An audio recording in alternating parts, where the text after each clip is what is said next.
এগুলো ইতিবাচক পদক্ষেপ যা আপনি নিতে পারেন আপনার ব্যবসাকে সহায়তা ও সাহায্য করার জন্য।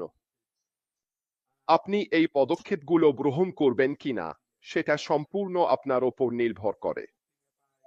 আর যেমনটা আমি গতকাল বলেছিলাম, আমরা সোশ্যাল মিডিয়া ব্যবহারের কথা বলছিলাম এবং আমি গতকালই বলেছিলাম, আজ আমি কথা বলতে চাই সোশ্যাল মিডিয়া মার্কেটিং নিয়ে, বিশেষ করে ব্যবসার ক্ষেত্রে। আজ আমি ঠিক এই জায়গাতেই যেতে চেয়েছিলাম।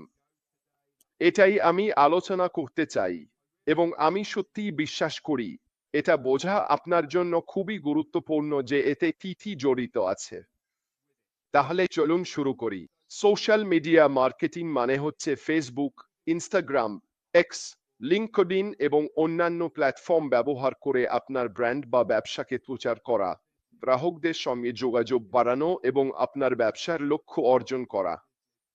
এখন ব্যবসার লক্ষ্য নিয়ে কথা বলতে গেলে মনে রাখবেন, আমি সবসময় বলেছি প্রত্যেকের ব্যবসার লক্ষ্য একেবারেই আলাদা। দেখুন, আমারটা আপনার থেকে আলাদা। আপনি জানেন, সবারটাই আলাদা। কিন্তু সোশ্যাল মিডিয়ার ব্যবহার খুবই গুরুত্বপূর্ণ, ঠিক আছে, আপনার ব্যবসাকে সত্যি সাহায্য করার জন্য।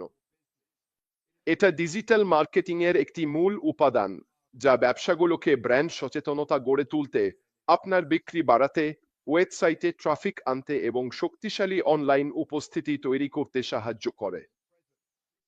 এটাই হচ্ছে সোশ্যাল মিডিয়া ব্যবহার। এখন এটা করার নানা উপায় আছে, জানেন তো। আমি বলছি না এগুলোই একমাত্র উপায়, কিন্তু এগুলো অবশ্যই কিছু উপায় যেগুলো আপনি সোশ্যাল মিডিয়া ব্যবহার করে আপনার ব্র্যান্ডকে সামনে আনতে পারেন।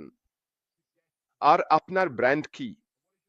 এটা হতে চলেছে আপনার ওয়েবসাইট, এটা হতে চলেছে আপনি নিজেই, আপনিও একটা ব্র্যান্ড, এবং অবশ্যই এটা হবে সেই ডিজিটাল পণ্য ও পরিষেবাগুলো যেগুলো আপনি মানুষের কাছে তুলে ধরতে চান।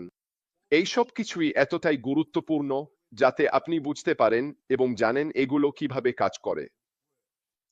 তাহলে সোশ্যাল মিডিয়া মার্কেটিং এর কিছু মূল দিক হলো কন্টেন্ট তৈরি করা।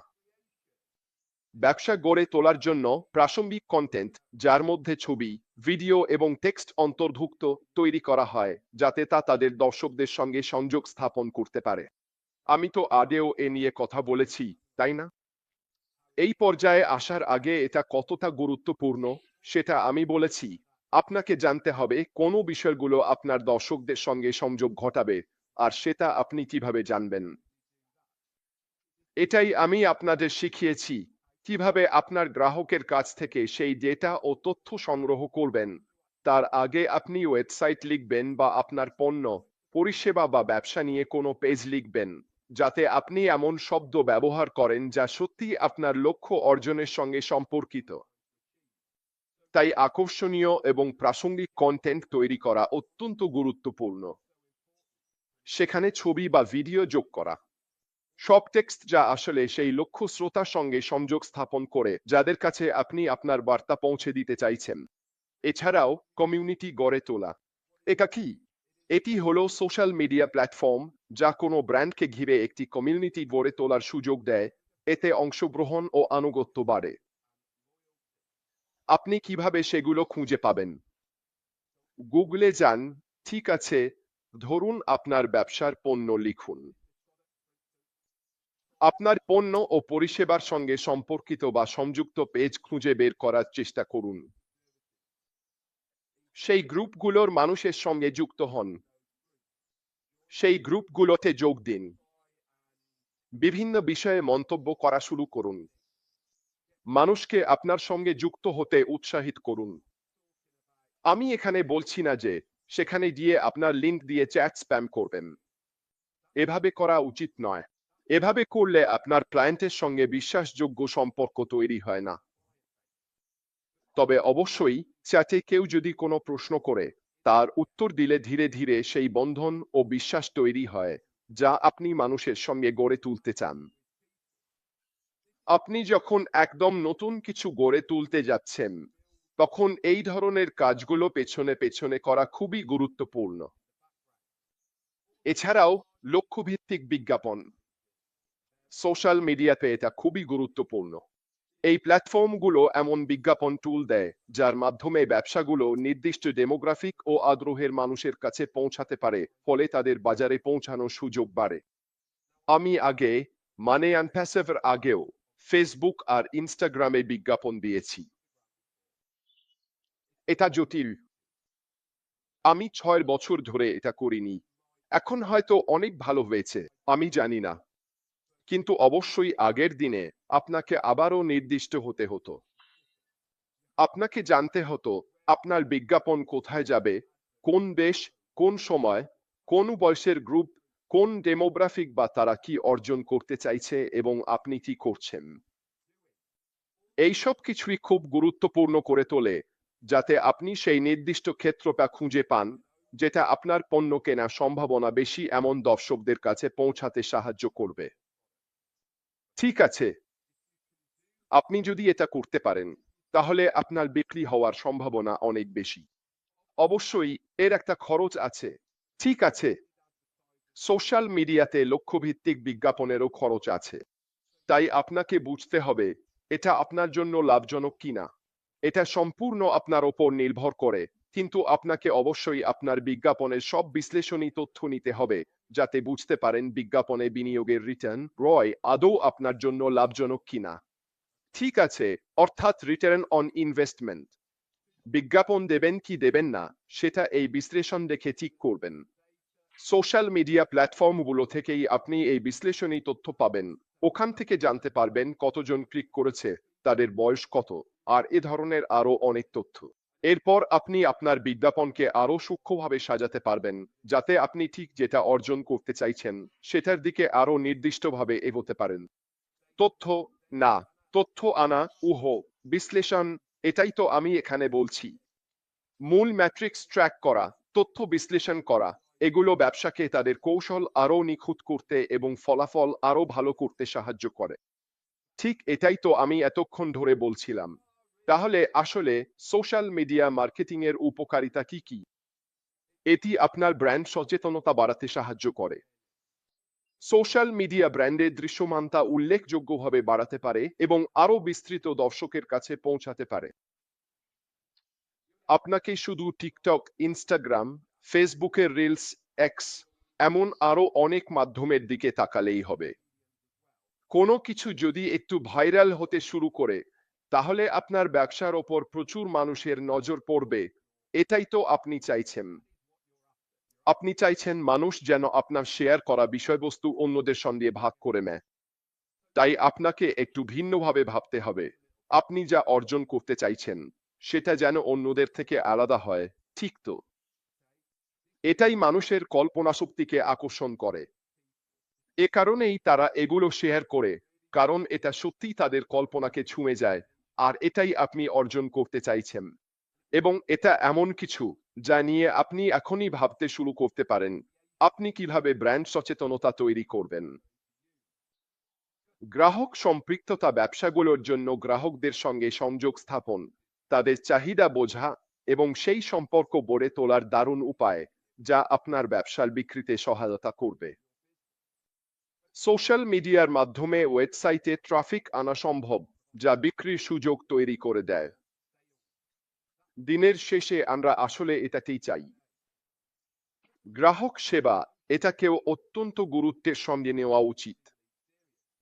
সোশ্যাল মিডিয়া গ্রাহক সেবার জন্য ব্যবহার করা যেতে পারে, যার মাধ্যমে ব্যবসা প্রতিষ্ঠানগুলো সরাসরি সোশ্যাল মিডিয়ার মাধ্যমে জিজ্ঞাসার উত্তর দিতে এবং সমস্যার সমাধান করতে পারে। উদাহরণস্বরূপ, আপনি সোশ্যাল মিডিয়া ব্যবহার করতে পারেন, আপনার পণ্যের বিষয়ে লাইভ করতে পারেন, যেখানে মানুষকে আমন্ত্রণ জানিয়ে তারা তাদের পণ্য নিয়ে আপনার সঙ্গে কথা বলতে পারে। আপনি চ্যাট এলাকায় সরাসরি মানুষের সামনে যে কোনো সমস্যা সমাধান করতে পারেন। এটা কি ভালো ধারণা? নিশ্চিতভাবেই এটা ভালো ধারণা, কারণ এতে সেই বিশ্বাস তৈরি হয় যে আপনি অন্যদের সামনে প্রকাশ্যে এটি করতে ভয় পান না। এটি সেই বন্ধন গড়ে তুলতেও সাহায্য করে। আপনি যা অর্জন করতে চাইছেন তার বিশ্বাসের উপাদান তৈরি করে। এছাড়াও কিছু গুরুত্বপূর্ণ বিষয় রয়েছে যেগুলো আপনাকে মাথায় রাখতে হবে। আপনার কৌশল কি? সফলতার জন্য একটি সুস্পষ্ট সোশ্যাল মিডিয়া মার্কেটিং কৌশল অপরিহার্য, যার মধ্যে স্পষ্ট লক্ষ্য, লক্ষ্যবস্তু, শ্রোতাদের গবেষণা এবং কন্টেন্ট পরিকল্পনা অন্তর্ভুক্ত। সোশ্যাল মিডিয়ায় যে কোনো ধরনের বিজ্ঞাপন দেওয়ার আগে এগুলো করা উচিত।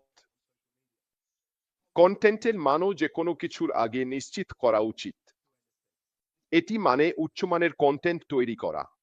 অনুগামীদের আকৃষ্ট ও ধরে রাখার জন্য এটি অত্যন্ত গুরুত্বপূর্ণ। নিয়মিততা, এই শব্দটা কতবারই না উঠে আসে, তাই না? নিয়মিততা, নিয়মিত পোস্ট করা এবং সক্রিয় অংশগ্রহণ একটি শক্তিশালী অনলাইন উপস্থিতি বজায় রাখার জন্য অত্যন্ত জরুরি। মানুষ এতে অভ্যস্ত হয়ে যায়, তারা এটিকে তাদের দৈনন্দিন রুটিনের অংশ হিসেবে ব্যবহার করে। এটাই আমি আপনার সঙ্গে করার চেষ্টা করি। প্রতিদিন একই সময়ে আপনাদের কাছে পৌঁছানোর চেষ্টা করি যাতে আমি আপনার নিয়মিত রুটিনের অংশ হয়ে উঠতে পারি। এটি আমাদের সবার মধ্যে যে বন্ধন তৈরি হয় তা গড়ে তুলতে সাহায্য করে আমরা যা কিছু করি তার জন্য। প্ল্যাটফর্ম নির্বাচন, ব্যবসাগুলোর উচিত এমন প্ল্যাটফর্ম বেছে নেওয়া যা তাদের লক্ষ্য, শ্রোতা ও ব্যবসায়িক লক্ষ্যগুলোর জন্য সবচেয়ে উপযোগী। আপনি কিভাবে সেটা করবেন? কেননা বিভিন্ন সোশ্যাল মিডিয়ায় কিছু জরিপ করেন, ওটা প্রকাশ করুন। ঠিক আছে, আপনি কিছু বিক্রি করছেন না, আপনি মানুষের মতামত ও পরামর্শ চাইছেন কিছু নির্দিষ্ট বিষয়ে। দেখুন বিভিন্ন সোশ্যাল মিডিয়া প্ল্যাটফর্ম থেকে কী ধরনের প্রতিক্রিয়া পান এবং যেখান থেকে সবচেয়ে ভালো সাড়া পাবেন সেগুলোর ওপর বেশি গুরুত্ব দিন। কেন? এটা বলাই বাহুল্য, কারণ আপনার লক্ষ্য শ্রোতারা ঠিক সেই নির্দিষ্ট সোশ্যাল মিডিয়া প্ল্যাটফর্মেই থাকবে। এবং শেষ বিষয়টি হলো অভিযোজন ক্ষমতা। সোশ্যাল মিডিয়া খুব দ্রুত পরিবর্তনশীল একটি ক্ষেত্র, তাই ব্যবসাগুলোর অবশ্যই অভিযোজিত এবং প্রস্তুত থাকতে হবে। মানে অভিযোজনশীল, দুঃখিত, এবং প্রয়োজনে তাদের কৌশল বদলাতে ইচ্ছুক হতে হবে। এআই এর আবির্ভাবের দিকে তাকান। 4 বছর আগেও এটা আসলে ছিল না, অন্তত এখন যেমন আছে তেমনভাবে ছিল না। মানে এই মুহূর্তে সবচেয়ে বেশি আলোচনার বিষয় হচ্ছে বিগফুট সর্বত্র বা বেবি ফেস, বুঝতেই পারছেন। তবুও এটা দারুণ বিজ্ঞাপন। কেন? এটা মানুষের কল্পনা শক্তিকে আকর্ষণ করে, কিন্তু সবই এআই। এবং এ কারণেই ব্যবসাগুলোর উচিত সময়ের সঙ্গে তাল মিলিয়ে চলা। নতুন কি, কি তাজা, এগুলো বুঝে তাদের কৌশল সেই অনুযায়ী বদলানো, যাতে নতুন জিনিসগুলো কার্যকরভাবে কাজে লাগানো যায় এবং আপনার ব্যবসার প্রতি আরো বেশি মানুষের দৃষ্টি আকর্ষণ করা যায়। আমার কাছে সত্যি বলতে সোশ্যাল মিডিয়া মানে মিডিয়া বিজ্ঞাপন আমার কাছে সবচেয়ে গুরুত্বপূর্ণ মাধ্যমগুলোর মধ্যে অন্যতম, যেটা আপনি আপনার ব্যবসার জন্য বিনামূল্যে ব্যবহার করতে পারেন। নিশ্চিতভাবেই আরো অনেক উপায় আছে, কিন্তু আমার কাছে এটা দারুণ একটা উপায়, খুব কম খরচে আপনার পণ্য ও পরিষেবাগুলোকে সঠিক মানুষের কাছে পৌঁছে দেওয়ার জন্য। আর দিন শেষে আমরা সবাই তো সেটাই চাই। যাই হোক বন্ধুরা, আশা করি এটা তোমাদের কাজে লেগেছে, আশা করি এটা তোমাদের কাছে আকর্ষণীয় লেগেছে। আমি আবার কাল নিয়মিত সময়ে তোমাদের জন্য নতুন কিছু নিয়ে ফিরে আসব। এটাই ছিল আমার পক্ষ থেকে। সবাইকে ধন্যবাদ যারা উপস্থিত ছিলেন। আমি জানি আমি দেরি করেছিলাম এবং আজ এখানে 100-র বেশি মানুষ ছিলেন, আমি কৃতজ্ঞ। এটাই ছিল আমার পক্ষ। এখনের জন্য বিদায়।